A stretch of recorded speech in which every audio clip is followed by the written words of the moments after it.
Thank you all for being here today. I'm Richard Sherman, president of Calabasas Park Homeowners Association, which is also known as CPHA. We want to welcome everyone to our 33rd Congressional District Candidates Forum. As most of you know, CPHA serves approximately 2,800 homes in Calabasas and is in a sense the master association in Calabasas Park. And we proudly provide security services to protect our residents. We also represent our members with the city on issues involving landscape, lake maintenance, and much more. And now I'd like to call upon Council Member Mary Sue Maurer, who's going to lead us in the Pledge of Allegiance.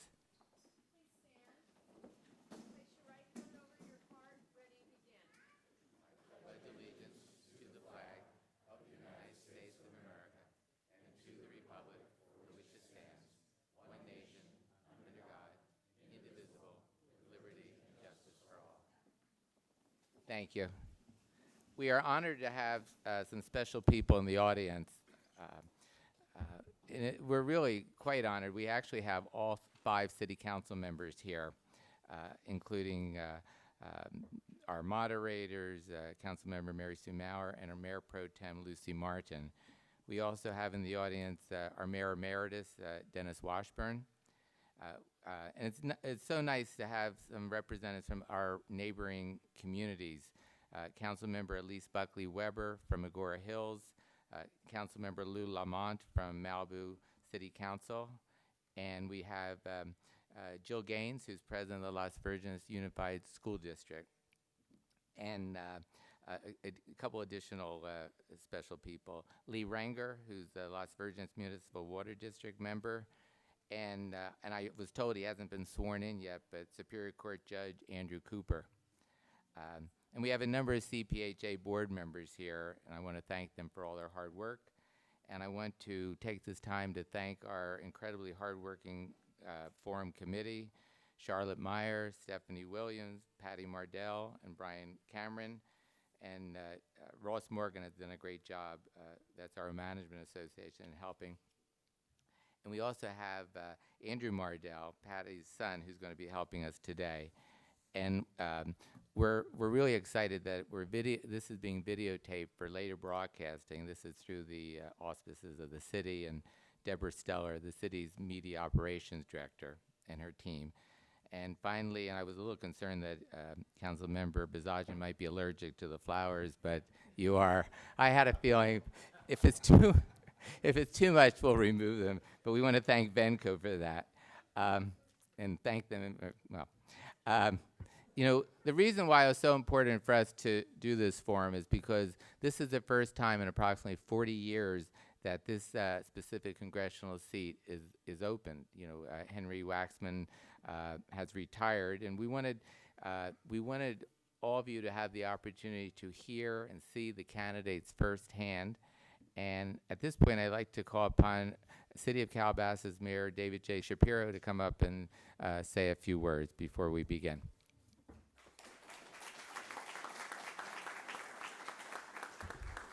Thank you very much, and thank you, Richard. On behalf of the City of Calabasas, I want to thank CPHA, the board members, and Richard for putting on this forum. I refer to it as a debate, but I'm seeing it's listed as forum, so I want to be very careful about that.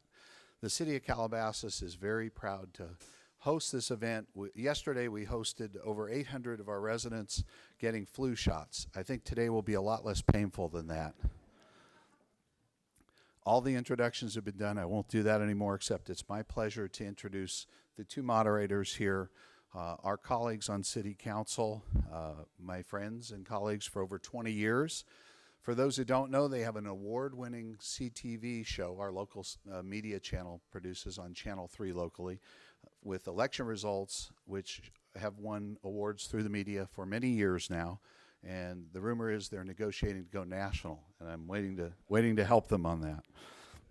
They're both very active in their political parties. I won't mention those at this time. Those who know are very aware, but they are insightful, intelligent, and very humorous in their delivery on CTV, and they are both former mayors and current city council members. And I want to thank James Bezagian, first of all, introduce you to, and Fred Gaines. And although it says Ted Lieu, I'm not Ted Lieu. I'm sure he'll be coming forward. And thank you very much for being here. Thank you.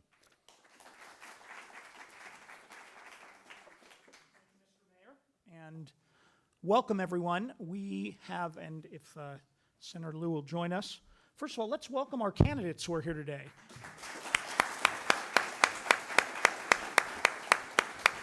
State Senator Ted Lieu and Deputy District Attorney Elan Carr are the two outstanding nominees in the 33rd Congressional District, with the election coming up this November. November 7th, is that correct? 4th. November 4th. Don't wait till the 7th, you'll be late. Make sure you get your ballot in by November 4th is Election Day. Let me go through what we're going to do here, what our format is. Each candidate will give an opening statement of 3 minutes. We flipped a coin as to who would go first and what the order would be. Then all the questions today will be asked by James and I. We've prepared questions, and we also have already received a number of questions from the audience. If you're interested in having a question asked, there are cards at the entrance table. You can fill them out, and they'll bring them up to us during the debate. But all the questions will be asked by James and I. We'll alternate asking questions. The candidates will have 2 minutes to answer each of the questions. And then we'll do 3-minute closing statements at the end, and then followed by concluding remarks. So with that, welcome to our candidates, welcome to all of you, and the opening statements will start with Elan Carr. Ladies and gentlemen, thank you so much for being here. A special thank you to the Calabasas Homeowners Association, to its president, Dr. Richard Sherman, and of course to the city of Calabasas, Fred and James. Thank you all so much. This is a wonderful example of what politics should be: engagement in a process that is occurring in what is urgent times for our country. And I think every parent instinctively wants to hand over to the next generation of Americans, to our kids, a country that is safer, that is more secure, more prosperous. And if we don't make the right decisions today, and I mean today, I don't mean in 10 years or in 5 years, if we don't make the right decisions today, I think we all have a sense that we might be, God forbid, handing over to our kids a country, a community that is less secure, less safe, less prosperous, less preeminent in the world, and allies that are more exposed than ever, and certainly the state of Israel. And that's something that I can't do. And so when we look at our nation's capital in the hope of finding solutions and finding direction and leadership, we see a Congress riven with factionalism. We see our nation's capital broken and mired in hyperpartisanship and bickering, and an inability to come together and move the country forward and craft real solutions to real problems affecting so many Americans. I'm in this race because I'm about solutions. I'm about protecting people, and I'm about reaching across the aisle and finding real solutions to the problems we need. Now, I'm a criminal gang prosecutor, and so my career is keeping people safe. And the most important job a government has is to protect people. And that means protecting our communities. It means taking care of our kids and fixing our schools, because that is also a public safety issue. And it also means having an economy that welcomes our kids into the workforce when they graduate. And lastly, it also means restoring America's leadership overseas. America's leadership overseas is not about prestige. It's about safety. We can't keep our people safe here at home unless we are willing to exercise leadership overseas. And today, when we open the paper, my goodness, there isn't a corner of the world where we don't see American interests suffering and in retreat. And so for the sake of the safety of our communities, for the sake of our kids and our schools and our education for the future, for the sake of an economy that is growing and that can hire people, and finally for America's leadership overseas, now is the time. Now is the time to come together as Americans, to put partisanship aside, and to move our country forward. That's what the American people want, and that's what the American people so deeply deserve. Thank you very much.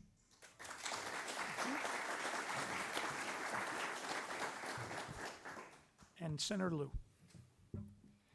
Thank you. I'm Ted Lieu, and I'm so honored to be here today. I want to thank the Calabasas Park Homeowners Association and Richard and your board for organizing this forum.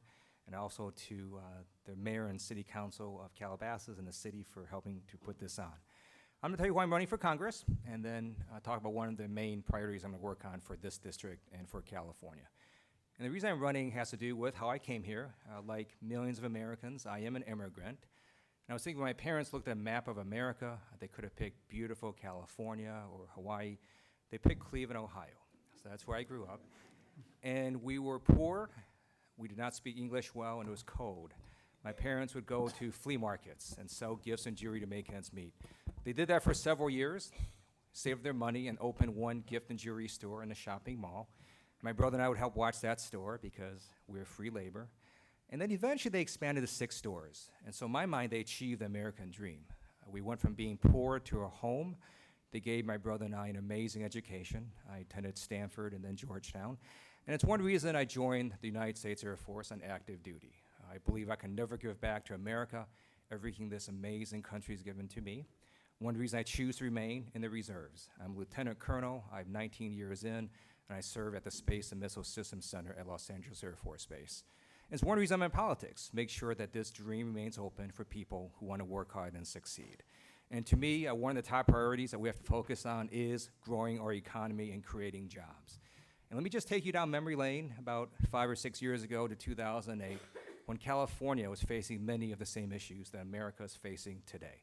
We had deep political gridlock, a budget deficit of over $60 billion, double-digit unemployment, and we were on the verge of a government shutdown.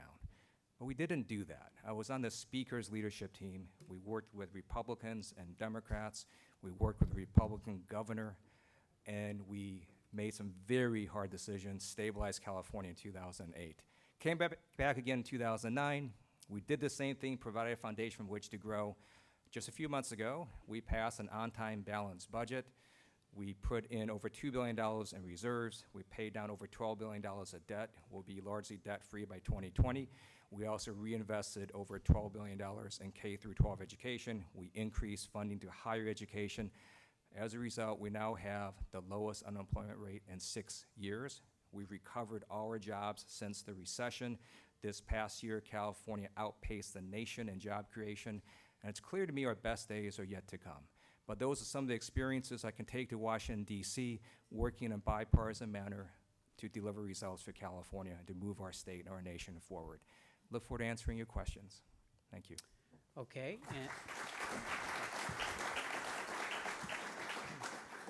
The topic of my first question reminds me to remind the audience that Fred and I did these questions together, and we didn't share the content of these questions with anybody else. So it is a coincidence that the subject of the first question is immigration. And it goes first to Mr. Liu. Over the past several years, there have been calls for immigration reform from nearly all political perspectives. There have been specific proposals considered regarding such topics as amnesty, whether to provide a path for citizenship for those now here illegally, what kinds of government assistance to provide to illegal aliens, and strengthening our country's borders. What perspectives would you bring to the ongoing discussion concerning comprehensive immigration reform? Thank you for that question. As an immigrant, I am passionate about this issue. I support comprehensive immigration reform for America. I support the U.S. Senate's version of comprehensive immigration reform, which did pass the Senate and is now in the House. And the main elements of that package include securing our borders and increasing border security. We are a sovereign country. I believe America has every right to control our borders and to help secure it. It also provides a path to citizenship for the people who are already here, who are not documented. It also helps provide additional visas for STEM, science, technology, math, and so on, and helps bring in some specialties that we don't have enough of in America. I support that. And let me just be very clear, the majority of the House of Representatives supports that as well. There is enough votes in Congress right now to pass that. But it won't go to a floor vote because the Tea Party in the GOP caucus is preventing that from happening. If Speaker Boehner did put it onto the floor, Democrats and enough Republicans would join together, and on a bipartisan basis, we would get comprehensive immigration reform, and that could be done right now. So when I'm in Congress, I would fight for comprehensive immigration reform. I would work with moderate Republicans and make sure that that gets done. Mr. Carr? I'm the son of immigrants. My parents immigrated to the United States from Israel and pursued the American dream. The United States was built by immigrants, and we have to keep our society and our community friendly and welcoming to immigrants. This is a perfect example of the disaster we see in Washington, D.C., that we can't solve this issue. Let me tell you a story. In the middle of my campaign, literally a month ago, I had to put my campaign on hold to prosecute a murder case. So I said, I'm a criminal gang prosecutor, prosecuted a murder case. That defendant whom I prosecuted had been deported, came back into the country, shot a victim twice in the face. A year ago, I prosecuted a kid for attacking a police officer while claiming his gang, a very violent gang that had killed a cop a few years back. He had been deported or processed for deportation 7 times. 7 times. And so, look, border security is not an immigration issue. Border security is a safety issue. We've got to secure our borders because securing our borders is the only way we can protect American families.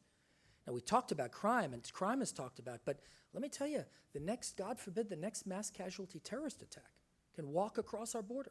So we've got to secure our borders. But I'll tell you another story. An immigrant family, illegal, came across the border illegally. They didn't have a home. They wandered in the vineyards as migrant farm workers. Their son, who also homeless, grew up as a migrant farm worker.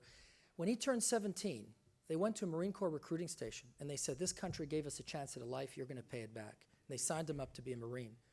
He eventually went to college, became an Army officer, and just retired a year ago as a lieutenant colonel in the United States Army.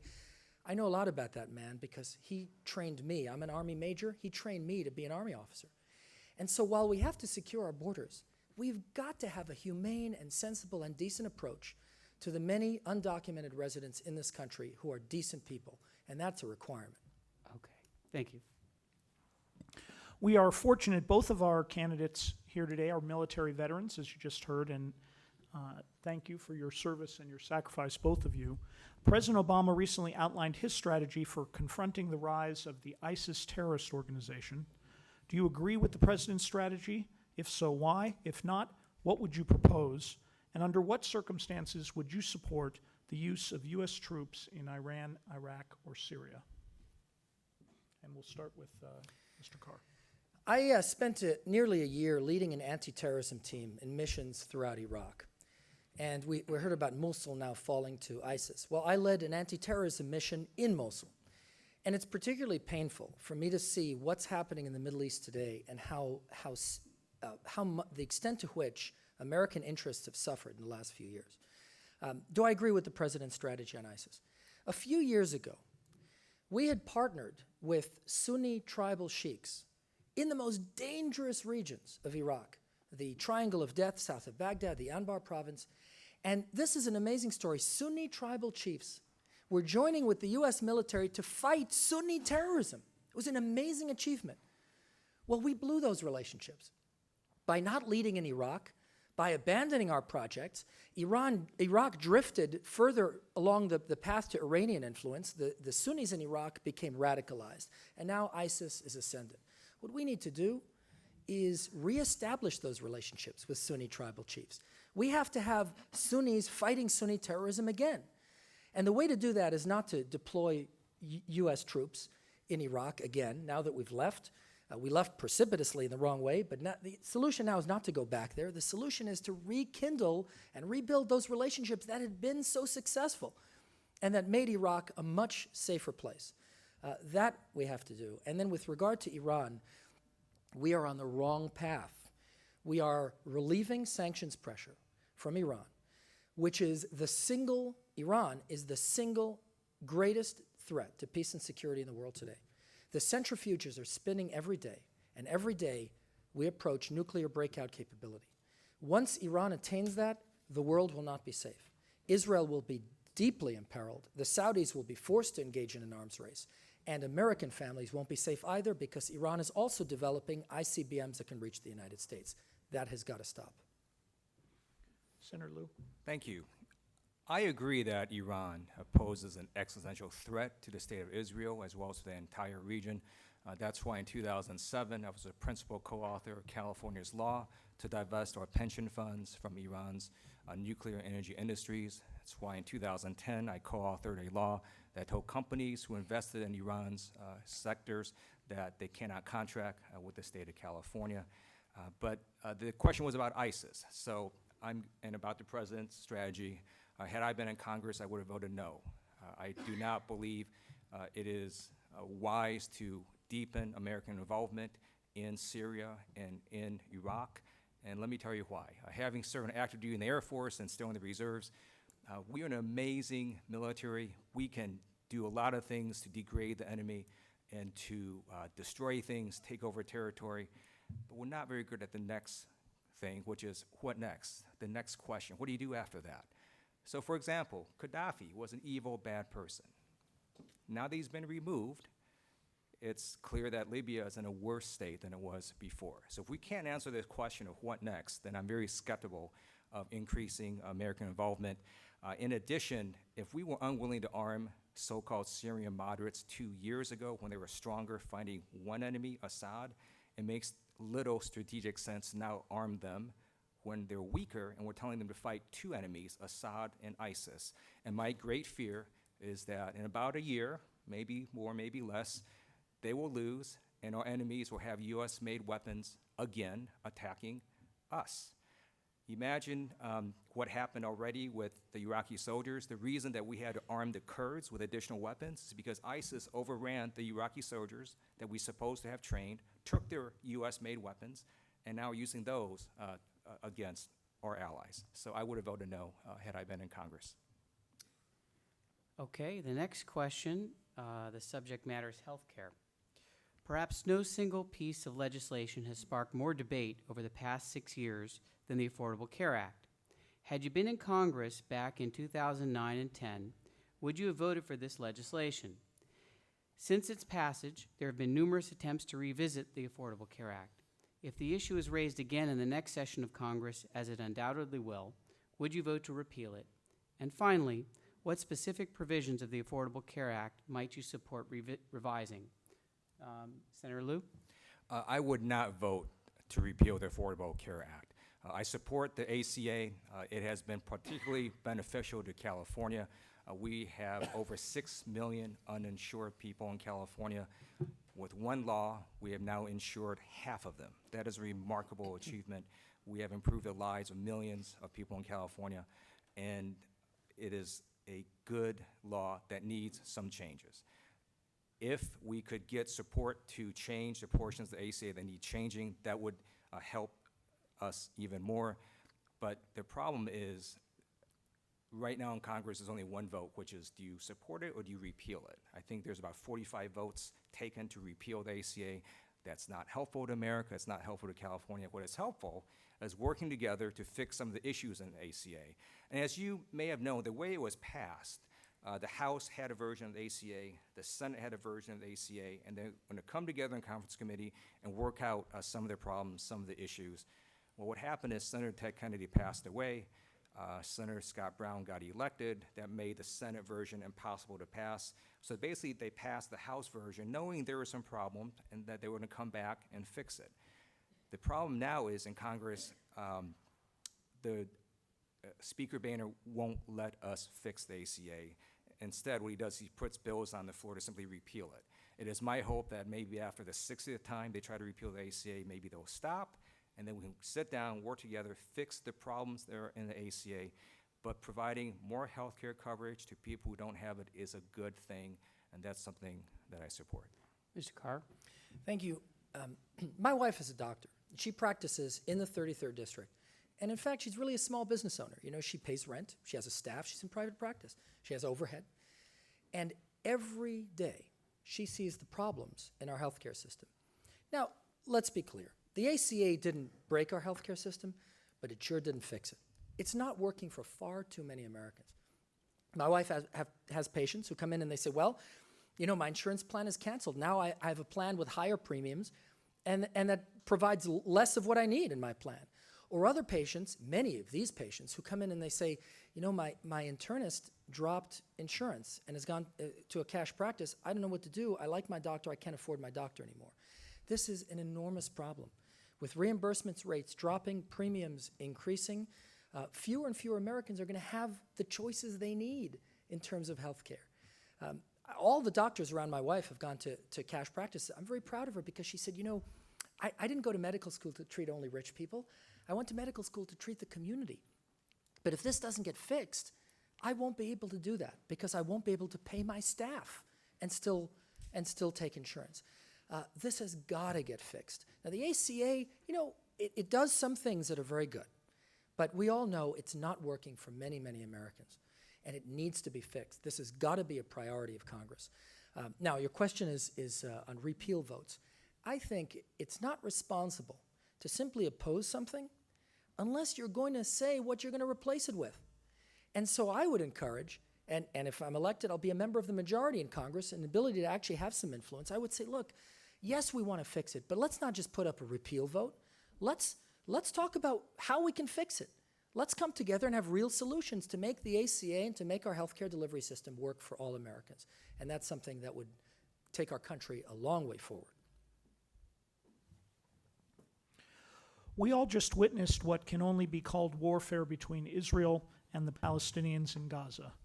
What do you view as the appropriate role of the United States in the relationship between Israel and the Palestinians? Do you believe that Israel should stop the development of Israeli settlements in the West Bank? And do you support Palestinian statehood? And we'll start with Senator Liu.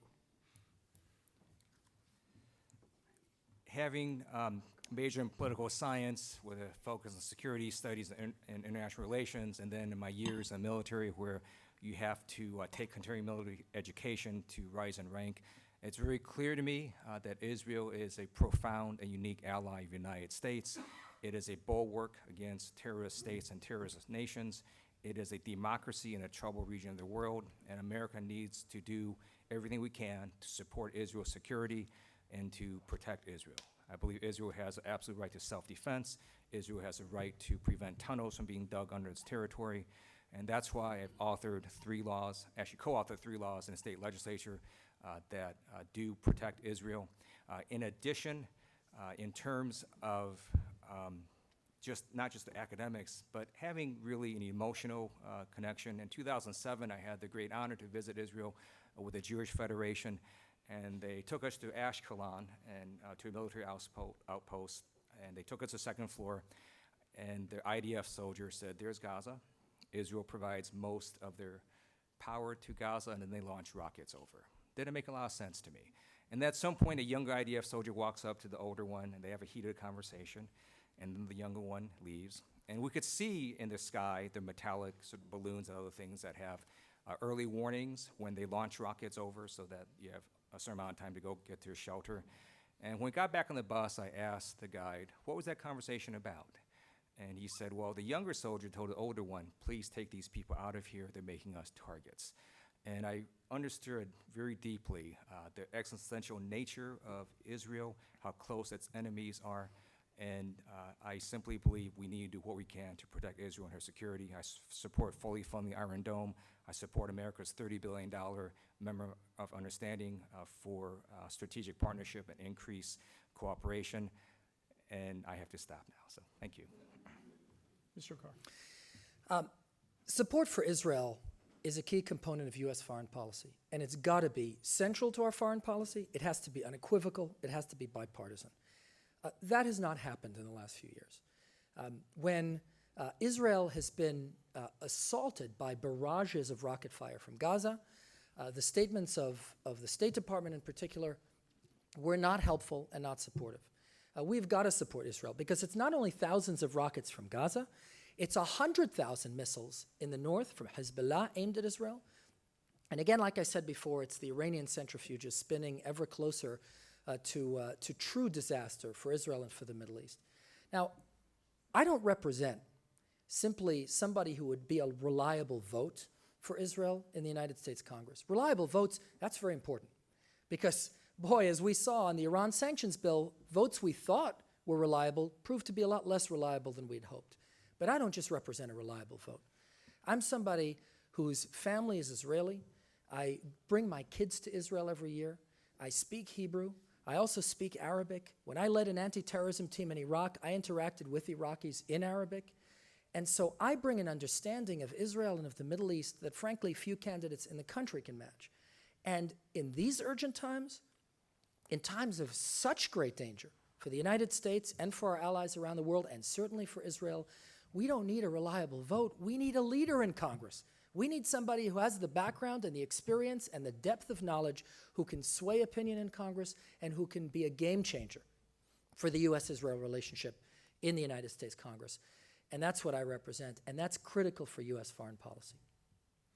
I had specifically in the question asked, do you believe that Israel should stop the development of Israeli settlements in the West Bank, and do you support Palestinian statehood? So I'm going to ask you each to take 1 minute to answer those two specific questions.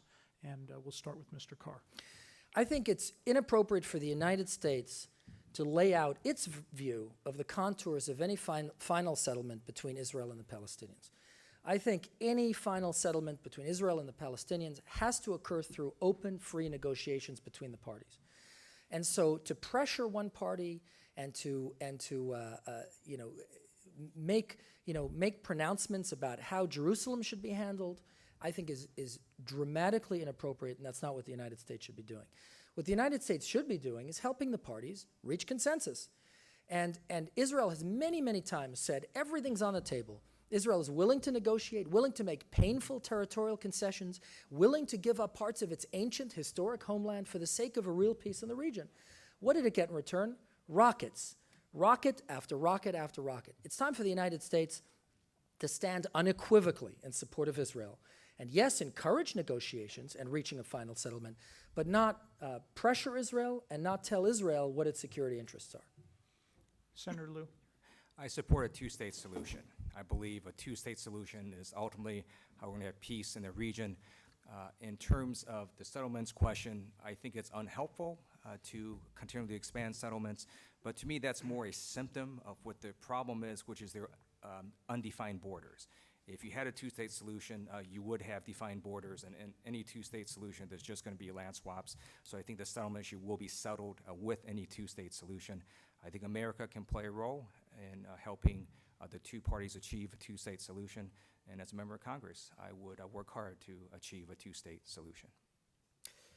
The next question asks some very pointed questions, and it's about gun rights and gun control. Do you believe the Second Amendment to the U.S. Constitution provides individual citizens with a basic right to own firearms? And what forms of federal gun control legislation, if any, would you support? Mr. Liu. As a member of Congress, I would try very hard to replicate California's very strong gun control law under federal laws. I support the ban on assault weapons. I support background checks for anyone who wants to buy a gun. I support closing the numerous loopholes we have now that lets people buy guns even though they may be mentally ill or even though they may not be in the best frame of mind. So I am a strong supporter of gun control. Having said that, I do believe that the Second Amendment does give people a basic right to carry a handgun, but that's a clear difference from having an assault rifle or anything else, and that's my position. Mr. Carr? The Supreme Court has spoken. The Second Amendment defines and provides an individual right to bear arms. But that doesn't mean there can't be reasonable time, place, and manner restrictions. We have those on the First Amendment, right? I mean, if you want to protest, you can't go, you can't go and protest at the same time in the same place as some other group that's protesting another issue. That's a reasonable time, place, and manner restriction. It is entirely within the right of a government to make and pronounce requirements and preconditions on owning firearms. A reasonable waiting period? Well, of course that's something that should happen. Training requirements, registration requirements, such that we know who's owning guns. Background checks that look not only at criminal record, but on mental health record, a critical issue. And how many times have we missed this issue and allowed guns to be in the hands of those with mental health records? And so this is a critical issue. We can respect the Second Amendment and honor the Supreme Court's final decision on what the Second Amendment means, but at the same time have reasonable time, place, and manner restrictions that protect all Americans. And that's the bottom line, is we have to protect all Americans while respecting individual rights. I noticed Bridget Carl, president of our Chamber of Commerce, is here, a number of our members of our Chamber of Commerce. I want to ask a question about the economy. While the United States seems to have survived the Great Recession and returned to a period of some economic growth, most would agree that job creation and personal income growth are still lacking. What do you think the federal government should be doing to stimulate the economy and create more jobs? And specifically, what do you plan to do to support and attract business and jobs to the 33rd Congressional District? And we'll start with Mr. Carr. Well, this is an enormous issue, and we have got a tax and regulatory infrastructure that is nothing short of suffocating. And we are driving our businesses out of town, and they're taking us up on the one-way ticket we're handing them. And then we look at our jobless numbers, and they're very high. And yes, Senator talked about in his opening about jobs. Well, you know, unemployment is 8% in California. Youth unemployment is very high.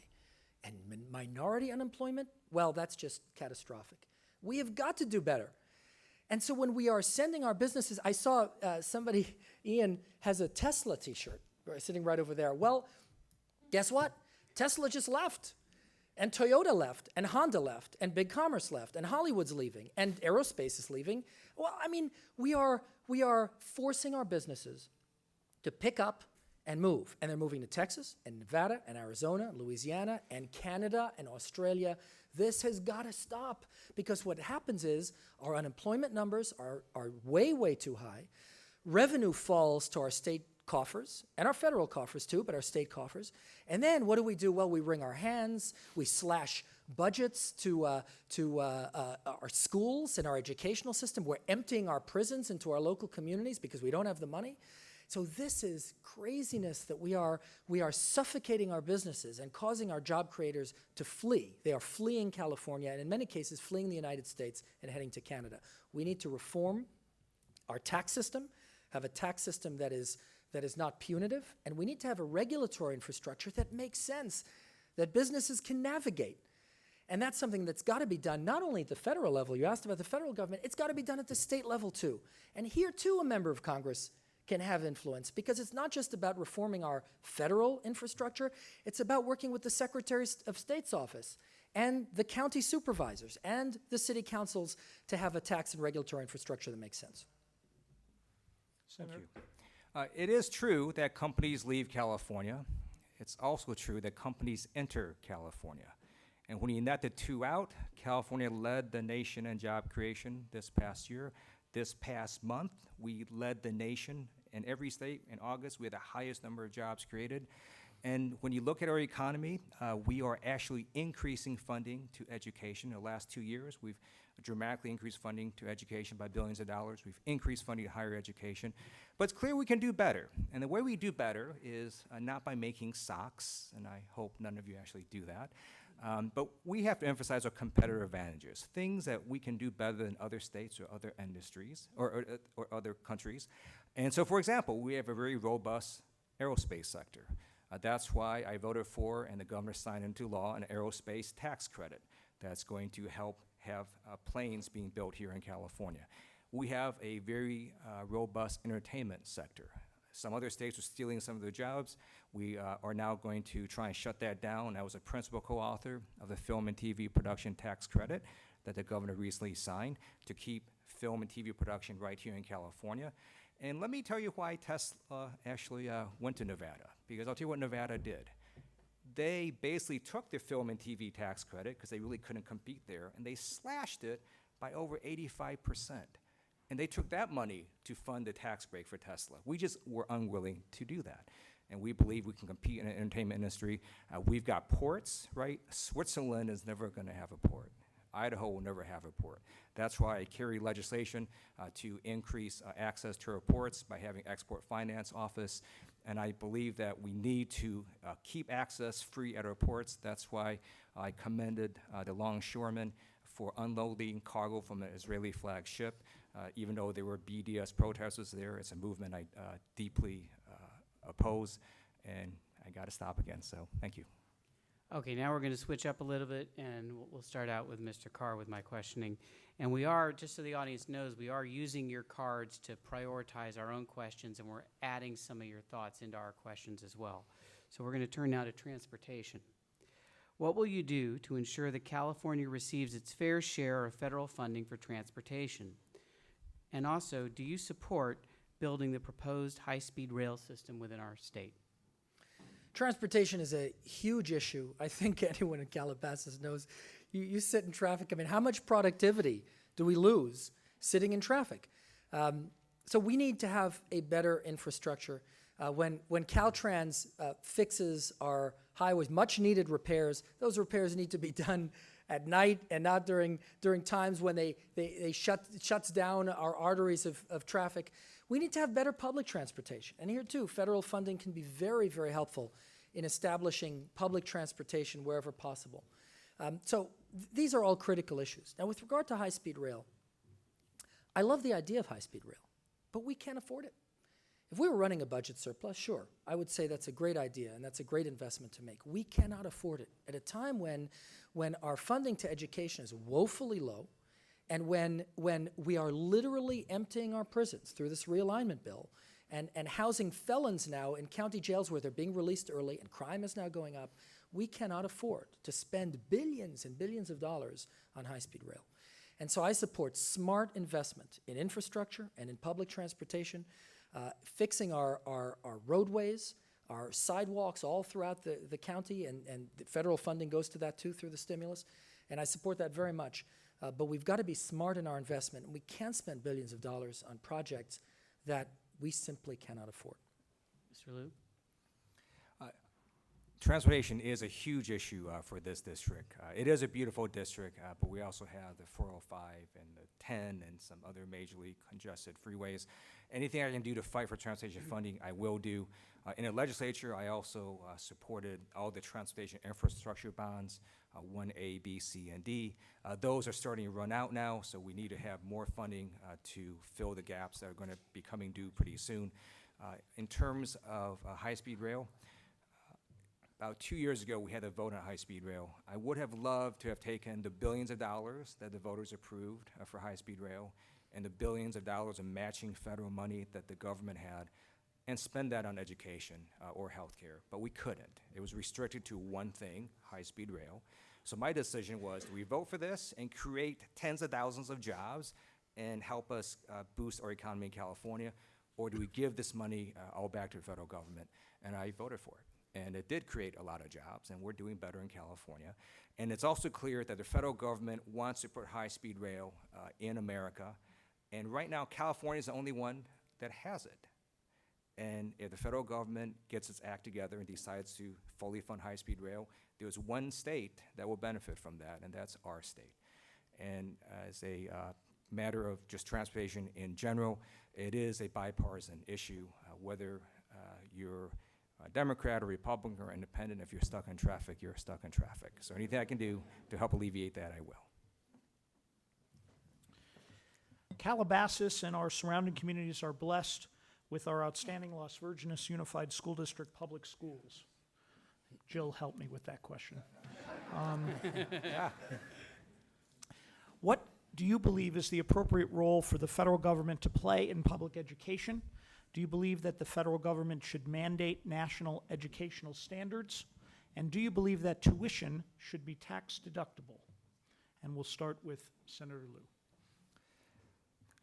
Most of education is controlled by the states and by the local school boards. I believe it should remain that way.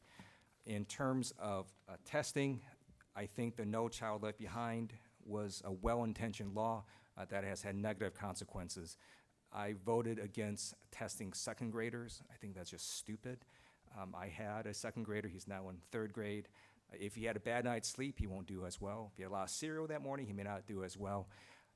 Few months within second grade can matter a big deal. So these results are inaccurate and you stress out the kids. In addition, I think we often ask the wrong question in education, which is we ask the question of how smart is a kid when we should be asking how is the kid smart? And we're a very peculiar view of education, which is we're going to take every child, sit them behind a desk for 6 hours, and lecture at them. And somehow that's the only way we can teach kids. And with technology, it gives you this ability to teach kids differently. My fifth grader, who was in fourth grade, the teacher actually assigned them videos to watch at home in math so they could learn the subject. And then they would go back the next day and have a discussion on it. That sort of inverts what's happening in some classrooms. And the federal government can provide technology grants. It can provide grant funding to school districts and to states. And to me, that's what the federal government should do. It should help states go ahead and do what the states need to do. But largely, I think the government should have a hands-off approach at the federal level. I believe states and school board members and the local folks know much better what to do and how to spend their money for their particular school districts than folks in Washington, D.C. This is an enormous issue for our communities and for our future as a country. It's a central part of my campaign because I see education not only as a moral obligation we have to our kids, to the next generation of Americans, but education is a public safety issue because I live and work amidst the ruin that results from so many broken schools. I'm a product of public school, and I know public school can work as you do because, yes, people move here for the schools. That's how good they are. But in far too many parts of the country, schools are broken. Classrooms are unsafe and undisciplined, and there is little teacher accountability. Now, the federal role, we talk a lot about federal benchmarks and federal standards that come with appropriations. But what about federal appropriations that help elevate teacher salaries? Why don't we talk about those conditions for federal appropriations? How about federal appropriations that demand tenure reform so that there's more accountability? And by the way, if you're going to elevate teacher salaries, nobody's going to complain about tenure reform. Because we don't pay our teachers in many parts of the country, we don't pay them a living wage. We need to pay teachers commensurate with their value to our kids and to our society.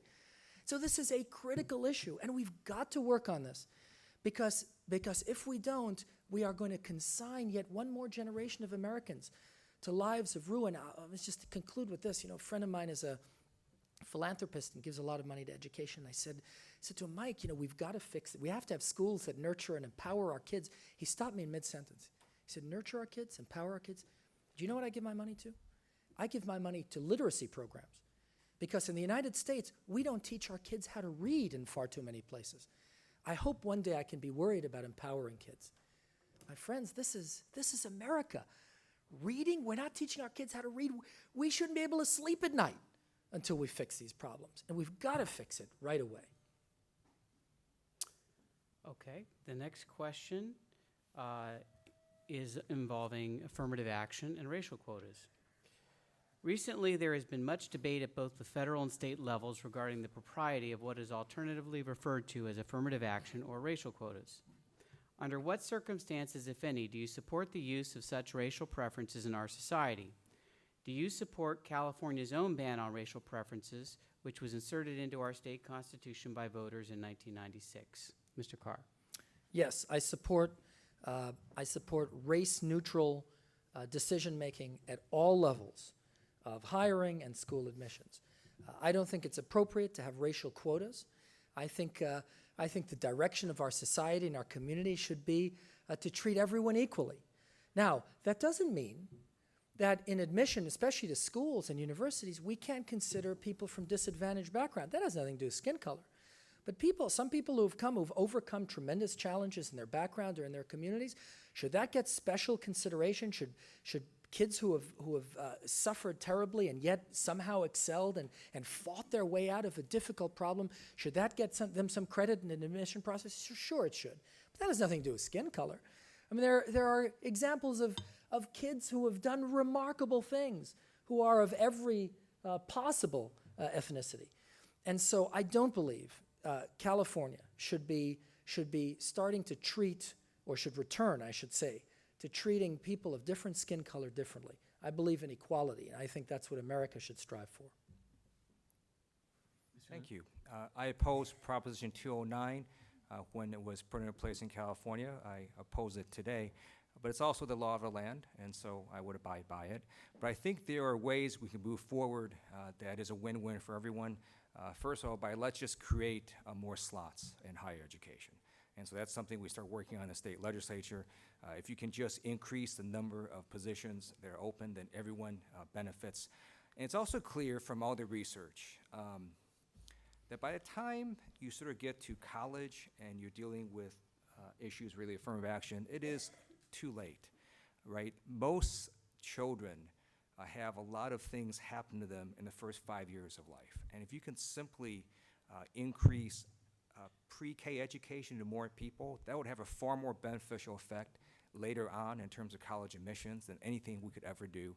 That's why I supported in the state senate this year, increasing for the first time education to pre-K kids. It's not all we wanted, but we're starting this certain segment of lower income children, and then hopefully we'll expand it to all children. And if we could simply do more in the early years, then we would be able to solve this problem on a much better basis. Several of the questions submitted from the audience deal with the issue of climate change. So I'd like to ask you both, what should the U.S. government be doing to address climate change? Are you supportive of President Obama's Clean Power Plan? And would you be willing to reintroduce the Waxman climate bill that died in the Senate in 2009? We'll start with Senator Liu. Absolutely. One of my first acts as a member of Congress would be to reintroduce the Waxman-Markey bill. What that basically does is it sets up a national cap-and-trade system. We have a cap-and-trade system in California, which is good, but it'd be far better if we could do it nationwide.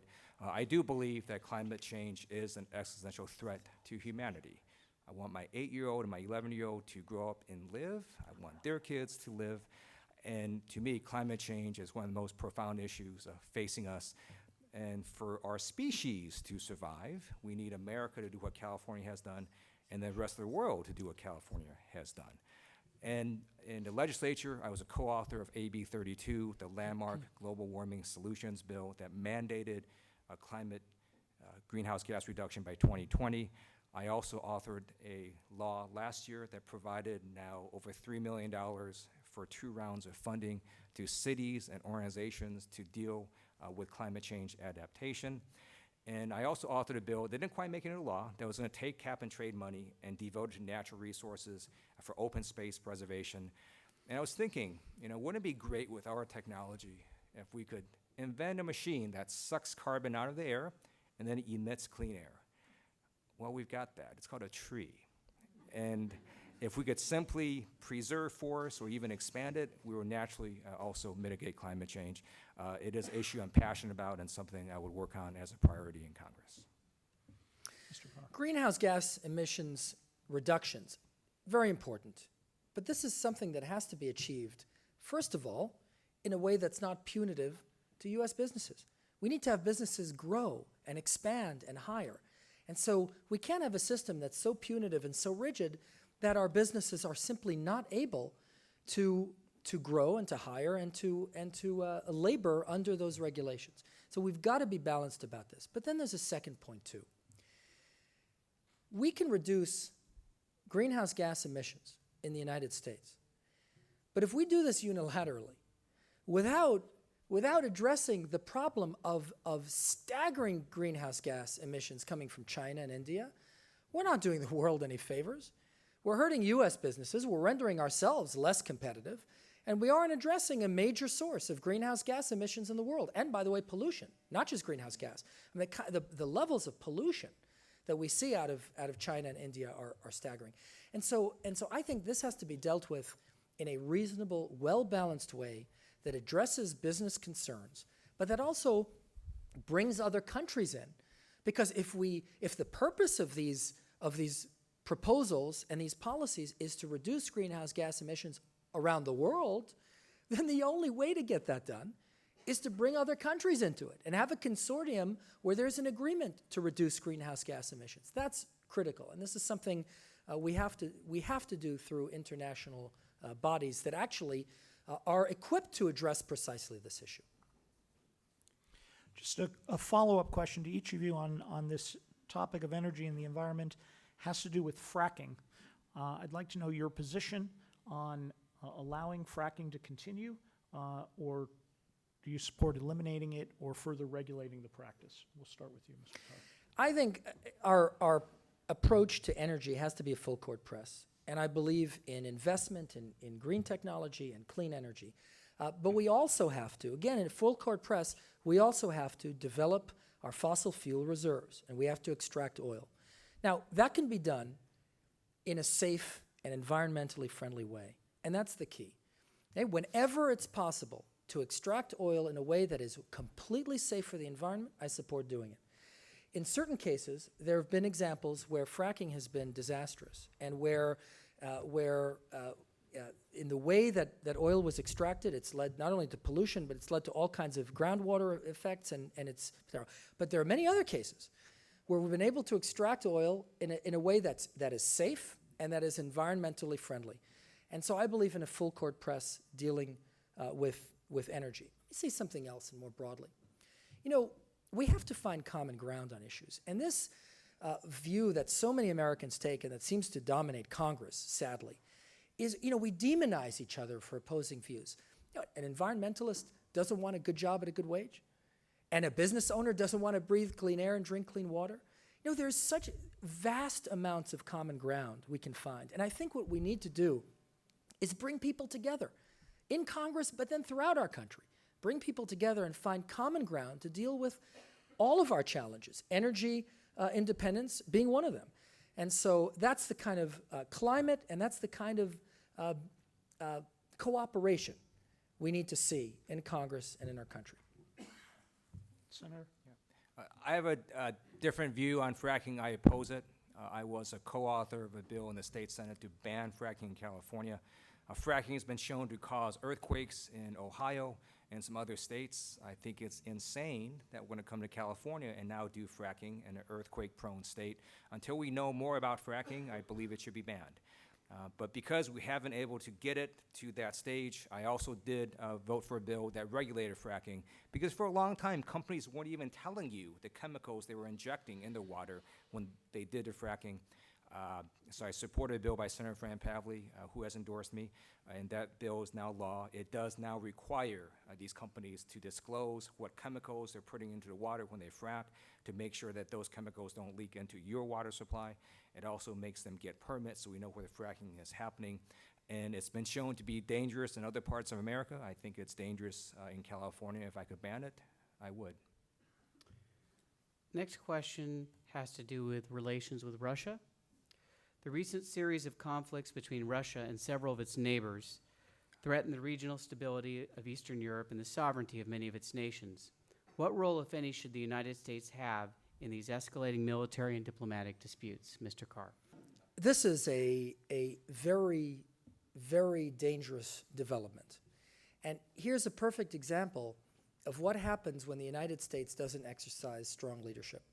When we don't exercise strong leadership in the Middle East, the problems aren't just limited in the Middle East. They certainly obtain there, but the problems obtain around the world as well. I don't believe Russia would have invaded Ukraine, and let's call it what it is. It's an invasion. They wouldn't have invaded Ukraine if the United States were leading and took a strong position in the world. But it's happened, and so what do we do now? Well, now I think it's critical that we protect the Baltics, that we demonstrate our commitment to all of the countries surrounding Russia, and so that when President Putin is making decisions of whether he really wants to hearken back to the Soviet past from whence he came, he's going to be very careful about doing that. How do you do that? I think we have to position U.S. personnel in the Baltics so that the Russians know that they cannot jeopardize the independence of the countries that surround Russia. And then I go back to a general principle. We have got to be leading overseas. If we are not leading overseas, people die. It's really that bad. When the United States is not in a position of strength in the world, people die, and the world becomes dramatically less safe. And so we have got to exercise leadership, and we have to maintain, speaking of slashing our budgets, well, we've cut into the military budget to the point where we are barely able to project power overseas. And that's critical, too, that we maintain the ability to project power overseas so that the world knows that we can back up our principles with strength. And until we do that, we are going to be very exposed, and will leave many parts of the world unstable and deeply dangerous.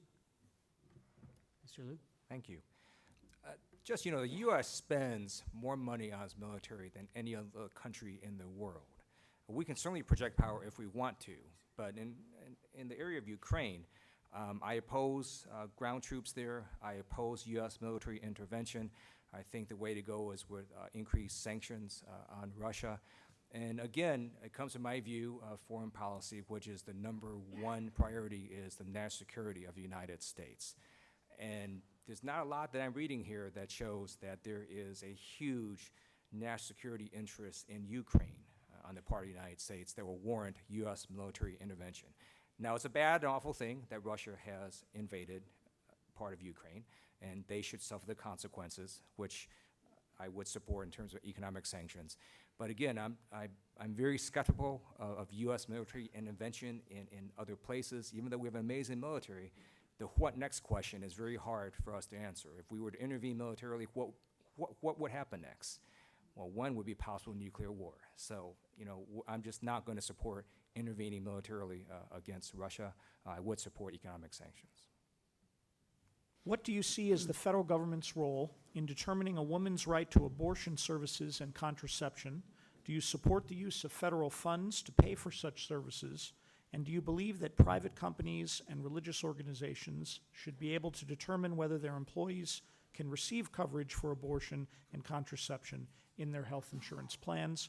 And we'll start with Senator Liu. I believe it is critical that the federal government protects a woman's right to choose.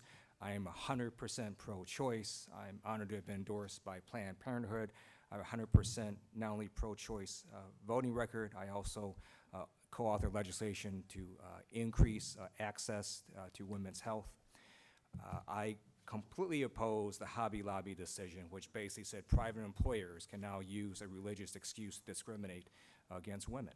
And basically what that decision said is private employers now don't have to provide health care services to women because of a religious reason. I don't know where that stops, because now it allows private employers, because of a so-called religious reason, if they want to say, hey, I don't want to hire someone that's gay or lesbian because it's against my religion. That was a totally awful Supreme Court decision. And I would do whatever I could in Congress to fight against that. And it does lead to sort of this point I want to make here that I try to be bipartisan. I'm sure my opponent tries to be bipartisan, but let's make no illusions here. There are clear differences in Congress between the two parties.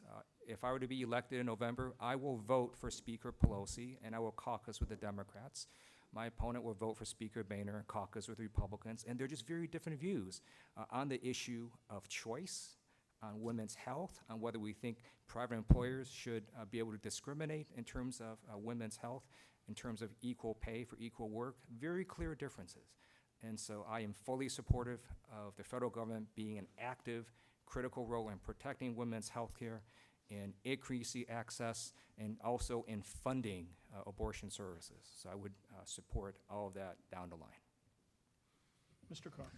Well, in terms of clear choice, I agree, because I'm somebody who would do everything I can in Congress to reach across the aisle, bring people together, compromise, and move the country forward.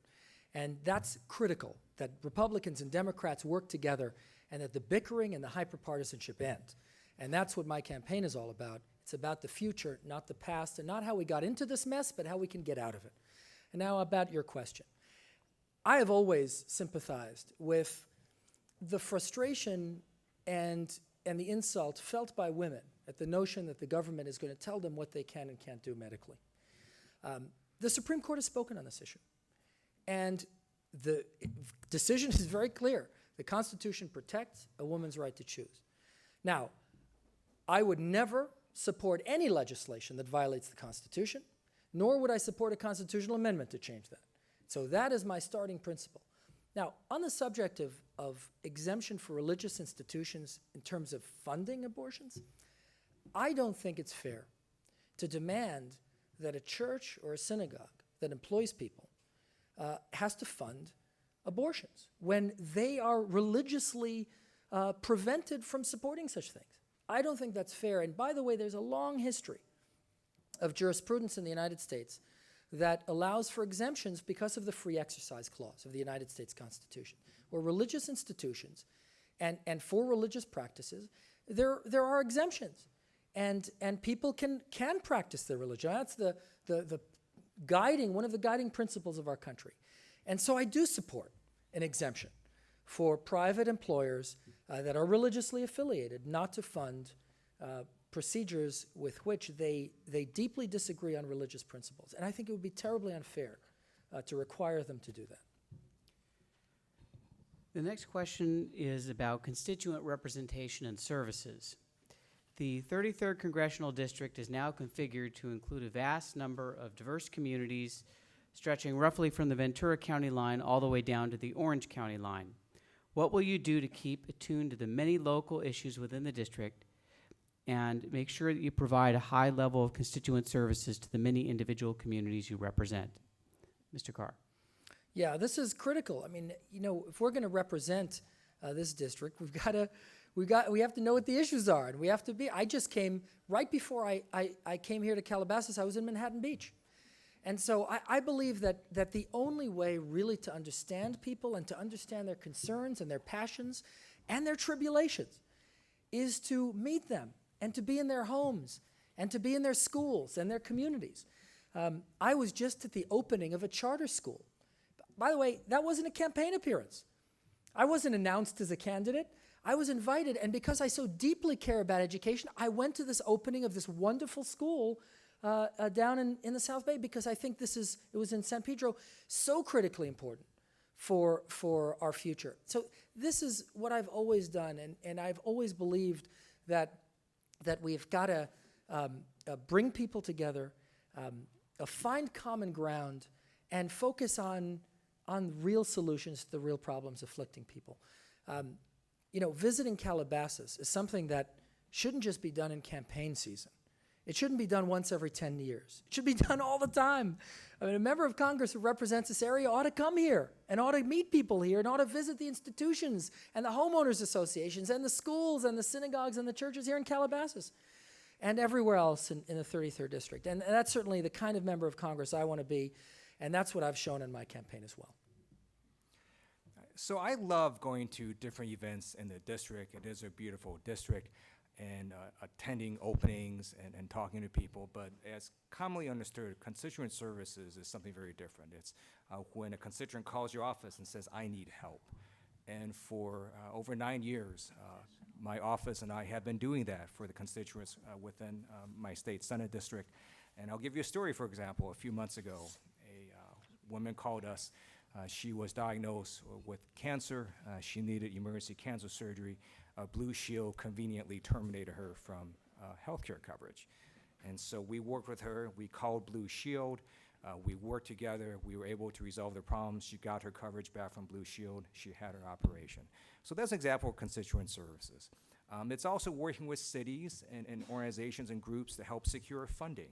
So I was very honored last year to have worked with the Simon Wiesenthal Center's Museum of Tolerance.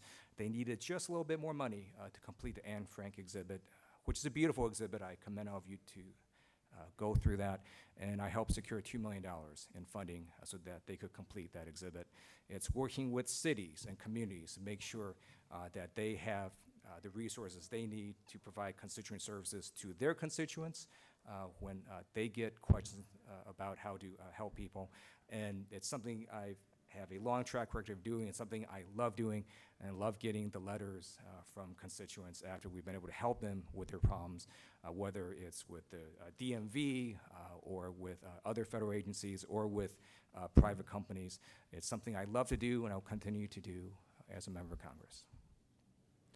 Following up on the local issues, we have some of our colleagues here from the city of Agoura Hills and city of Malibu, and I think we would all agree that protection of our Santa Monica Mountains is at the very essence of what we do in our cities here in this area of the 33rd District.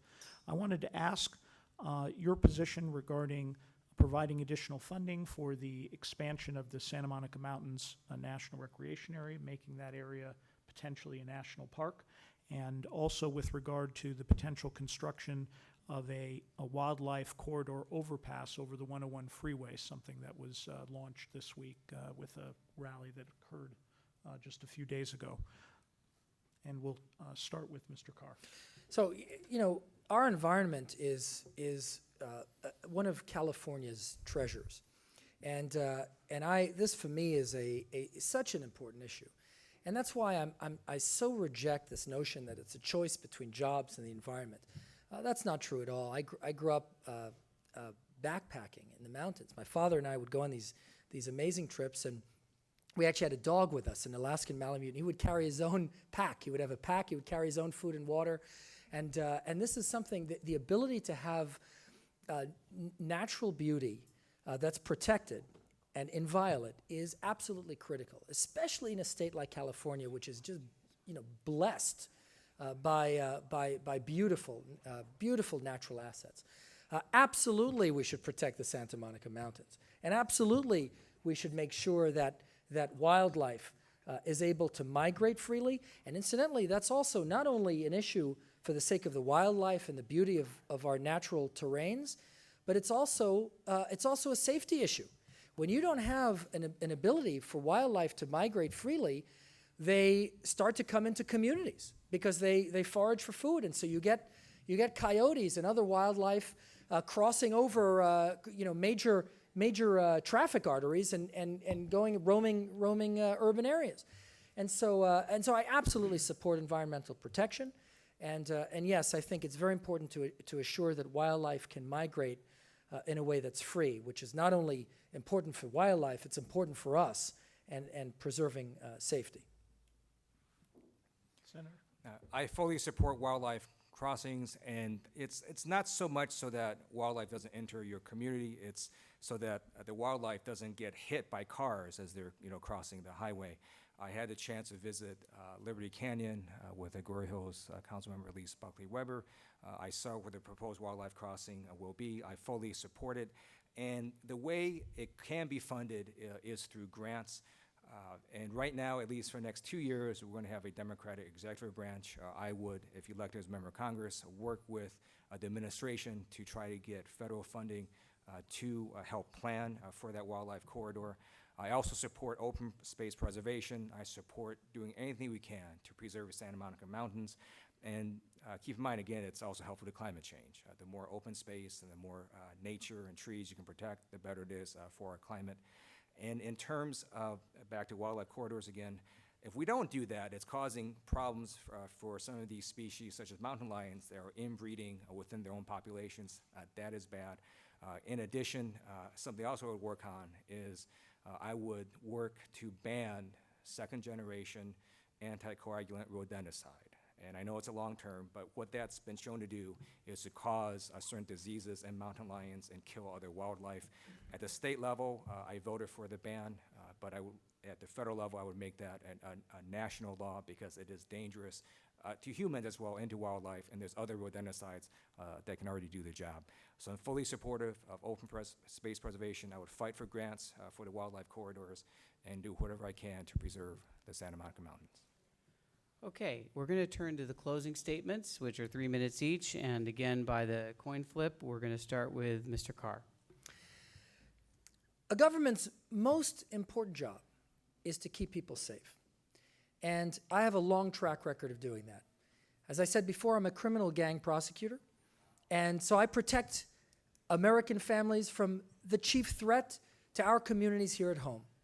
And then when I led an anti-terrorism team in Iraq, I protected Americans from our chief threat overseas.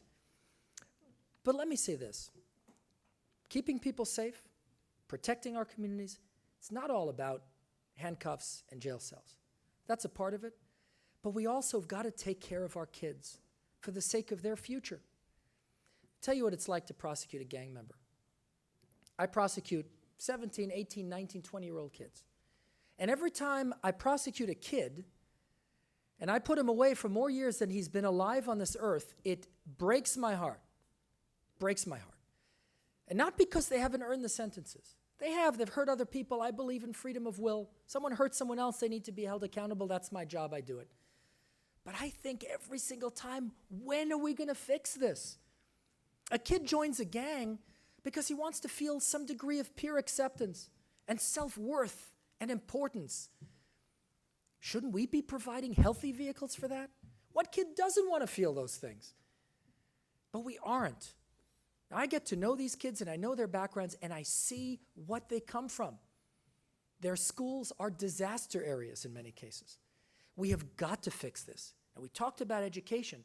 We've got to have schools that work. And by the way, we have to have after-school programs so that when classrooms that are healthy and wholesome and nurturing places, when those classrooms let out, those kids need to have healthy vehicles that engage them.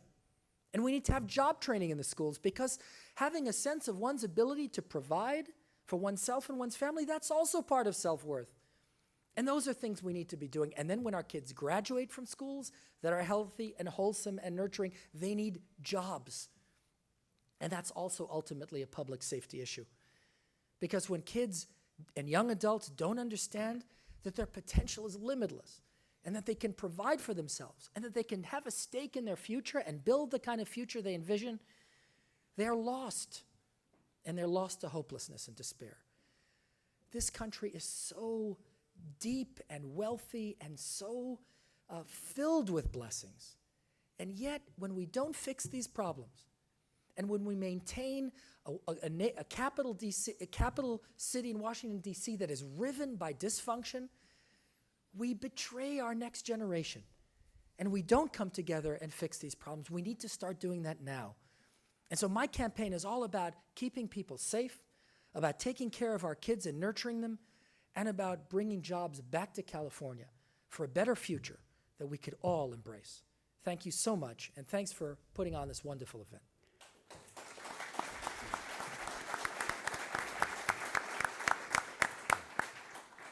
Senator Liu. Let me thank again all of you for being here and taking your time to participate civically, and to thank again the Calabasas Park Homeowners Association as well as the City of Calabasas. And many of us here love Henry Waxman. And why do we love Congressman Waxman? He is a living legend. He's done amazing things. And the reason we love him is not just because he has championed issues, it's because he was phenomenally effective. He was effective as a state legislator and unbelievably effective as a member of Congress. He has passed so many landmark bills on a bipartisan basis that has helped tens and hundreds of millions of Californians and Americans.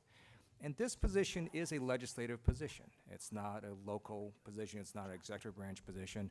And what legislators do, one of the things we do is we legislate.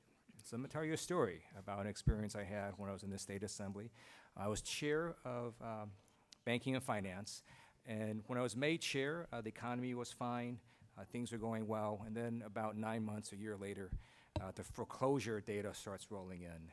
Really bad data. So I go to the banks and their CEOs and lobbyists, and I asked them, what's happening? And they said, oh, don't worry about it. It's just a blip. We'll recover. I said, okay. 3 months later, the data gets even worse in foreclosures. I ask the same question. They give me the same answer. So then I conclude either they don't know what they're talking about or they're misleading me. So I started to do hearings on the industry. And if you remember, Countrywide did not have a bad reputation 10 years ago. So we held hearings on Countrywide and other banks, and I can guarantee you this conversation never happened at Countrywide. And when you think about how you get a home, you give very private information, and at some point they call you back and say, you know, you've been approved for a loan or not.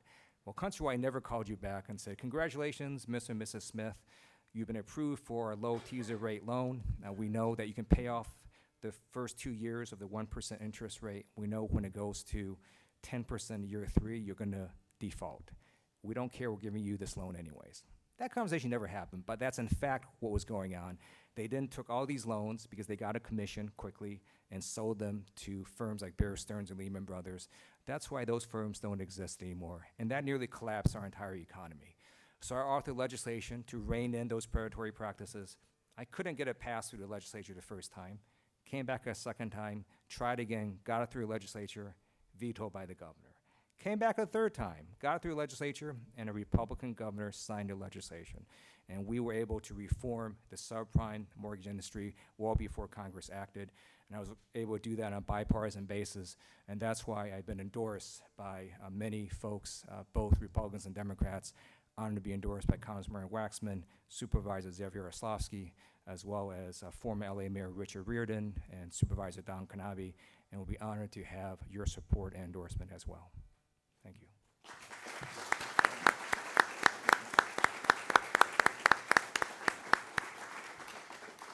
You know, you watch the news and you see candidates around the country, sometimes for Senate, for president, and you go, how do these people become candidates? We are blessed with two outstanding candidates and that I'm proud to have be our nominees here in the 33rd Congressional District. So one more time for Deputy District Attorney Lon Carr and Senator Ted Lieu.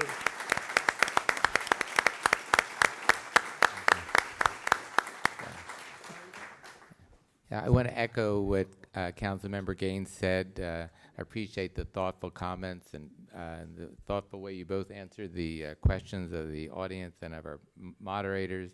And again, of course, I want to thank our moderators. Again, you did a fantastic job.